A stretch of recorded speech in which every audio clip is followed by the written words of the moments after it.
October 23, 1943.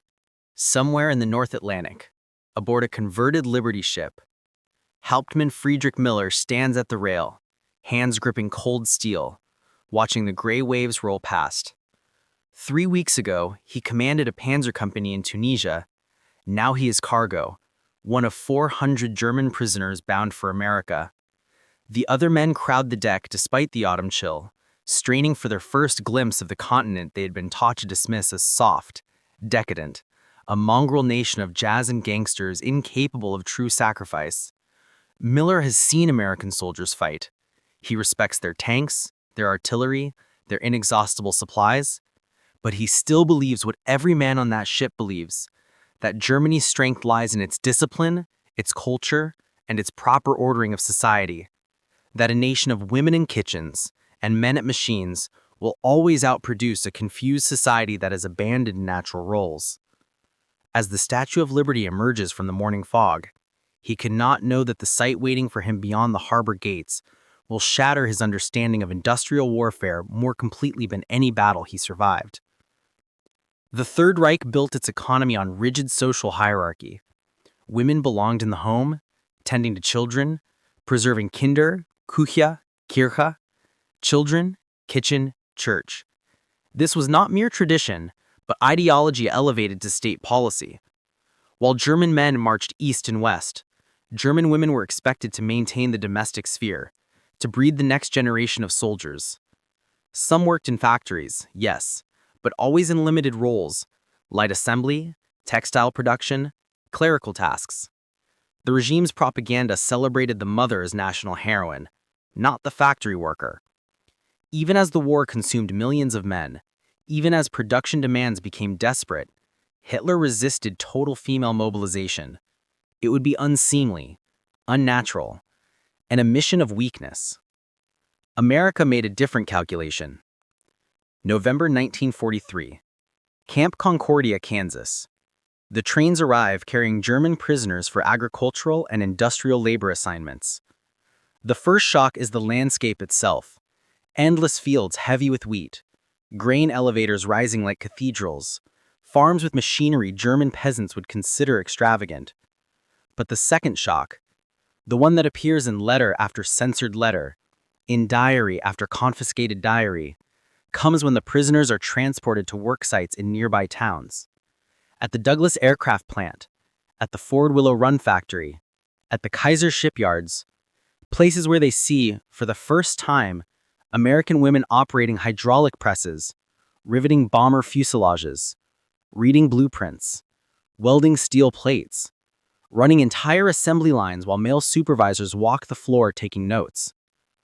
Unteroffizier Hans Vollmer, a machinist before the war, recorded his experience at a tank parts facility in Michigan in a journal later recovered by Allied intelligence. The shift supervisor was a woman. Not directing other women in simple tasks, she was reading technical specifications, adjusting machine tolerances, making engineering decisions. Beside her, a Negro man operated a precision lathe producing gun mounts. They worked side by side, consulting the same diagrams. I thought at first this was a propaganda show for our benefit, but the pace never slowed. The parts were real. The work was real. They did not know we were watching, and they did not care. The cognitive dissonance was profound. These men had been taught that American diversity was weakness, that a society mixing races and upending gender rules would collapse under wartime pressure. Instead, they witnessed a productive capacity that made German industrial output look artisanal.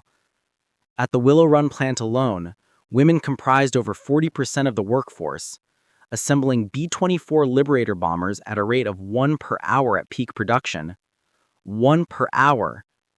The entire German aircraft industry produced roughly 40,000 planes during the entire war. Willow Run produced 8,600 B-24s between 1942 and 1945, and the women on that line, former teachers, shop clerks, homemakers, were reading schematics, operating rivet guns, performing quality inspections on equipment that would carry American men into battle over Germany itself. The symbol that appears again and again in prisoner accounts is the welding torch. Welding required skill, strength, technical knowledge. It was, in the European understanding, fundamentally masculine work. Yet American women welded ships that carried German prisoners across the Atlantic. They welded the tanks that broke through at Normandy. They welded the fighter planes that swept the Luftwaffe from the sky. Rosie the Riveter was not propaganda. She was a welder at the Richmond shipyards, a machinist in Detroit, an electrician at Boeing. She was 6 million women who filled jobs that German ideology insisted they were biologically incapable of performing. At Camp Ruston in Louisiana, a group of captured Afrika Korps veterans were assigned to work alongside civilian contractors at a timber mill supplying construction materials for military bases. The mill supervisor was a woman in her 50s who had run the operation since her husband enlisted in 1942. She directed crane operations, calculated board feet measurements, and negotiated contracts with military procurement officers. One prisoner, a former industrial foreman, asked through a translator how she had learned such work. Her answer, relayed in the camp commander's report: "I learned it when it needed doing, same as you'd learn if your country needed it." That phrase, "when it needed doing," captures something that German prisoners struggled to articulate. American industrial mobilization was not about ideology. It was pragmatic, almost ruthlessly so. If victory required women in shipyards, then women would build ships. If it required Black Americans operating precision equipment, then precision equipment would be operated by whoever could master it. The inefficiency from the Nazi perspective was the efficiency. By discarding preconceptions about who could do what, America had unlocked an enormous reserve of productive capacity that Germany, constrained by its own dogma, could never access. The contrast grew starker as prisoners were transferred to agricultural work details. In German farming communities, women certainly labored in fields, but within traditional structures, under male supervision. American farm women ran entire operations, managing accounts, operating combine harvesters, negotiating crop sales. At a wheat collective in Nebraska, prisoners watched a woman in her 30s direct the harvest, consulting weather reports, coordinating with grain buyers, and maintaining equipment. One captured officer, a former industrial foreman, wrote through a translator how she had learned such work. Her answer, relayed in the camp commander's report: "I learned it when it needed doing, same as you'd learn if your country needed it." That phrase, "when it needed doing," captures something the German prisoners struggled to articulate. American industrial mobilization was not about ideology. It was pragmatic, almost ruthlessly so. If victory required women in shipyards, then women would build ships. If it required Black Americans operating precision equipment, then precision equipment would be operated by whoever could master it. The inefficiency from the Nazi perspective was the efficiency. By discarding preconceptions about who could do what, America had unlocked an enormous reserve of productive capacity that Germany, constrained by its own dogma, could never access.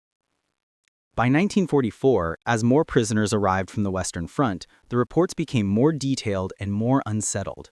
These were men who had seen American firepower firsthand, who had been overwhelmed by the material superiority of Allied forces. Now they understood where that material came from, not from men alone, but from a society that had mobilized every available person regardless of peacetime social categories. The Sherman tanks that hunted them across France were built by women reading blueprints in Detroit.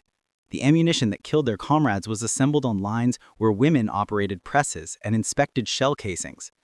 The Liberty ships that formed the unbreakable supply line across the Atlantic were welded by women who had never seen an ocean before the war.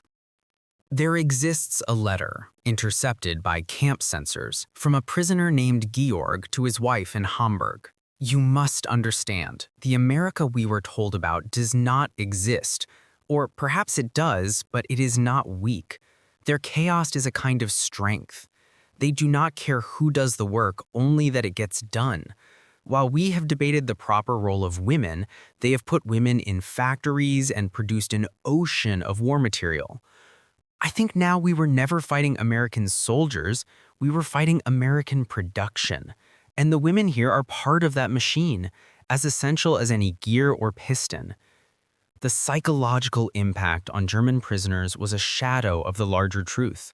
While the Reich had tried to fight a modern war with traditional social structures intact, America had simply reorganized everything. 6 million women entered the workforce, not as a desperate last measure, but as planned policy from 1942 onward. They were trained in technical schools, paid wages, given childcare support. The system was imperfect, often discriminatory, frequently exploitative, but it worked. It worked with a ruthless efficiency that made Germany's ideological purity look like the luxury of a nation that could afford to waste half its potential workforce. By war's end, prisoners returning to Germany brought with them a disquieting recognition. They had lost not to better soldiers or superior tactics, but to a society that had proven more adaptable, more willing to discard comfortable assumptions when survival demanded it. The image many carried home was not of American soldiers, but of American women, covered in welding sparks, grease-stained, competent, building the instruments of Germany's defeat with their own hands.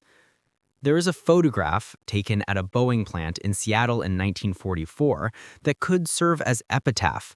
A woman in coverall stands atop a nearly completed B-17 fuselage, welding torch in hand, protective goggles reflecting the arc light. Behind her, 50 more aircraft in various stages of assembly stretched toward the horizon. The image was not taken for propaganda, it was a quality control documentation photo, routine and unremarkable to those who took it. But to German prisoners who saw such scenes, it represented something beyond their ideological framework. The sight of a nation that had weaponized not just its factories, but its willingness to let anyone capable operate them. In the end, they had not been defeated by American women, they had been defeated by an economy that understood better than they ever could that war is won by whoever can afford to use every resource without flinching. And in total war, ideology is the first luxury a nation must abandon or die clinging to.